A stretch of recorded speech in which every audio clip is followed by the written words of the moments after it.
আপোনালোকক সেৱা জনাইছো আৰু মোৰ ইউটিউব চেনেলটিলে আপোনালোক সকলোকে স্বাগতম জনাইছো। আজি মই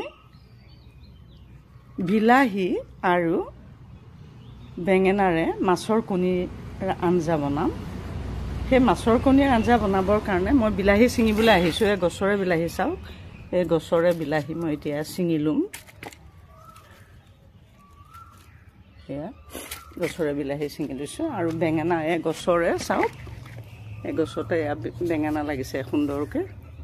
এয়া সুন্দৰকৈ এয়া বেঙেনা লাগিছে, বেঙেনা ঘৰতে লগাইছোঁ। এয়া দেখিছে নহয়, বেঙেনা মই এতিয়া এয়া ছিঙি ল'ম এয়া আঞ্জা বনাবৰ কাৰণে। সেইটো চাওক, বিলাহী আৰু বেঙেনা এইখিনি ছিঙি ল'লোঁ। এয়া দেখিছে, এইখিনি ছিঙি ল'লোঁ। এতিয়া বোলো বাকীখিনি চাবৰ কাৰণে পাকঘৰৰ মাজলৈ সোমাই যাওঁ। এইখিনি মই ৰৌ মাছৰ কণী লৈ লৈছোঁ, ভালকৈ ধুই পখালি লৈছোঁ কণীখিনি, ৰৌ মাছৰ কণীখিনি। এতিয়া মই চাওক, এইটো গেছটো জ্বলালোঁ, ইয়াতে এটা কেৰাহী পাতি দিলোঁ, ইয়াতে অলপমান পানী দি দিলোঁ। কণীখিনি যিহেতু মই পহিলাতে বইল কৰি ল'ম গোটাই গোটাই ৰাখিবৰ কাৰণে, তাতে মই থেকেৰা টেঙা কেইফুলামান দি দিলোঁ। পানীখিনি উতল আৰম্ভ হোৱাৰ লগে লগে মই মাছৰ কণীখিনি ইয়াতে দি দিম। মাছৰ কণীটো ইয়াতে মই আস্তেকৈ পেলাই দিলোঁ। কণীটো ভাঙি নাযাবৰ বাবেহে এইটো ব্যৱস্থা কৰা হৈছে, এইটো যাতে কণীটো গোটাই গোটাই ৰয়, গুড়া হৈ নাযায়। এতিয়া মই এনেকৈ ঢাকি পেলাই 5 মিনিটমান সময় এনেকৈ উতলিবলৈ দিম। এইটো চাওক, ইতিমধ্যে কণীটো সুন্দৰকৈ এয়া হৈ গৈছে। কণীটো ভঙা নাই, এয়া গোটাই গোটাই কণীটো ওলাইছে। এই কণীটো গোটাই গোটাই ৰ'বৰ কাৰণে চাওক কাৰণে মই এনেকৈ বইল কৰি লৈছোঁ। এতিয়া সিজোৱা কণীখিনি মই এনেকৈ পিচ পিচকৈ কাটি ল'ম। মই বেঙেনা আৰু বিলাহীৰে মাছৰ কণীৰ তৰকাৰী বনাম বুলি ওলাইছোঁ।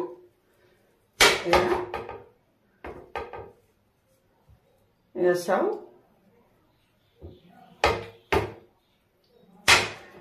মাছৰ কণীও এনেকৈ কাটিব পাৰি, দেখিছেনে কি সুন্দৰ ঘটক ঘটককৈ, কি সুন্দৰকৈ পিচ পিচকৈ ওলাইছে। চাওক, মাছৰ কণী কি সুন্দৰকৈ ওলাইছে।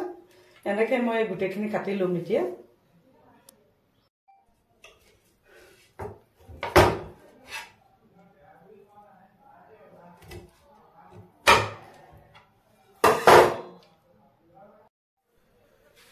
এতিয়া মোক লগাৰ জোখাৰে মাছৰ কণীখিনি কাটি ল'লোঁ, জোখমতে লৈছোঁ মই। ইয়াতে মই এতিয়া নিমখ অলপ দিলোঁ, হালধি অলপ দিলোঁ, দি পেলাই এতিয়া মই এইটো সুন্দৰকৈ সানি ল'ম। গেছটো জ্বলাই এটা এয়া কেৰাহী মই ইয়াতে পাতি দিলোঁ, কেৰাহীটো গৰম হ'বৰ বাবে। কেৰাহীটো গৰম হয়, ইয়াতে মই অলপমান তেল দিলোঁ। তেলটো গৰম হয়, ইয়াতে মই মাছৰ কণীখিনি দি দিলোঁ ভাজিবৰ কাৰণে।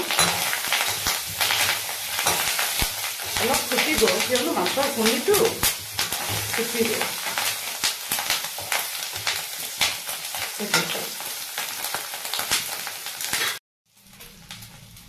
কণীখিনি সুন্দৰকৈ ভজা হৈ গৈছে। এতিয়া ইয়াতে মই অকণমান পিঁয়াজ পেলাই দিলোঁ।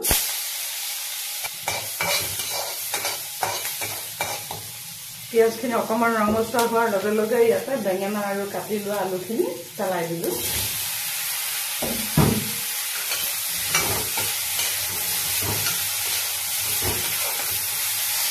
জুইটো বৰ্তমান ল' ফ্লেমলৈ লৈ গৈছোঁ। ইয়াতে সোৱাদ জোখাৰে নিমখ দিলোঁ, আঞ্জাত সোৱাদ জোখাৰে হালধি দিলোঁ। সিজিবৰ কাৰণে ইয়াতে অকণমান মই পানী দি দিলোঁ। দি পেলাই এখন ঢাকনা মাৰি এইখিনি মই অলপ সময় সিজিবলৈ দিলোঁ। এইখিনি ইতিমধ্যে সিজি উঠিছে। ইয়াতে মই কাটি লোৱা বিলাহী 3টা পেলাই দিলোঁ। এয়া চাওক, যিহেতু বিলাহী আৰু বেঙেনাৰে মাছ বনাম, গতিকে বিলাহী আৰু বেঙেনাৰে যিহেতু মাছ বনাম, বেঙেনাখিনি সিজোতে মই বিলাহীখিনি দি দিছোঁ। যদি বেঙেনা আৰু বিলাহী একেলগে দি দিয়ে তেতিয়া বেঙেনাখিনি অকণমান ঠৰিহা মাৰি থাকিব, অৰ্থাৎ নিসিজিব। সেইটো কাৰণে বিলাহীখিনি মই এতিয়া পেলাই দিছোঁ আৰু অকণমান ঢাকি দিম। বিলাহী আৰু বেঙেনা সকলোখিনি সিজি গৈছে, আলু দুপিছো সিজিছে। এতিয়া মই ইয়াতে গৰমাই লোৱা গৰম পানী আঞ্জাৰ জোখাৰে দি দিম।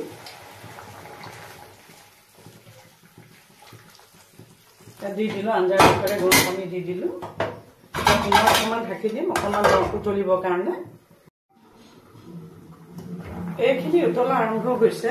এতিয়া ইয়াতে মই মাছৰ কণীখিনি যে ভাজি ৰাখিছিলোঁ ইয়াতে এইখিনি ঢালি দিম।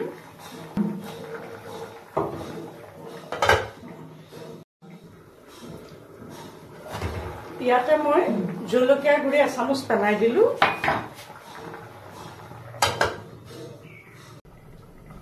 এতিয়া ইয়াতে মই চব উতলি আছে, ইয়াতে মই অকণমান কেঁচা তেল, কেঁচা মাষ্টাৰ্ড অইল অকণমান ঢালি দিছোঁ।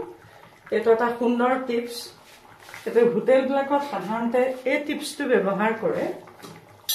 যেতিয়া তৰকাৰী ঠিক নমাবৰ হয়, অলপ সময় থাকে, তেতিয়াই অলপমান কেঁচা তেল ঢালি দিয়ে, তেতিয়া তাৰ স্বাদটো অধিক সুন্দৰ হয়। এয়া চিলি ফ্লেক্স বনাই থৈছিলোঁ, তাৰে অকণমান দি দিলোঁ। অকণমান জ্বলা হ'লে ভাল লাগিব আঞ্জাখন, সেইটো কাৰণে চিলি ফ্লেক্স দি দিলোঁ। এয়া চবটো সুন্দৰকৈ হৈ গৈ আছে। ইতিমধ্যে এয়া সুন্দৰ ৰেচিপিটো এয়া সুন্দৰকৈ হৈ গ'ল। বিলাহী আৰু বেঙেনাৰে সৈতে ৰন্ধা এয়া মাছৰ কণীৰ আঞ্জা। গতিকে এইটো চাওক, কি সুন্দৰকৈ হৈছে। গতিকে সুন্দৰ ৰেচিপিটো আপোনালোকে সুন্দৰকৈ বনাই খাব। আৰু আপোনালোক যদি মোৰ চেনেলটোলৈ প্ৰথমবাৰ আহিছে তেতিয়াহ'লে please subscribe my A to Z tasty kitchen আৰু লাইকছ কমেণ্টছ কৰিব।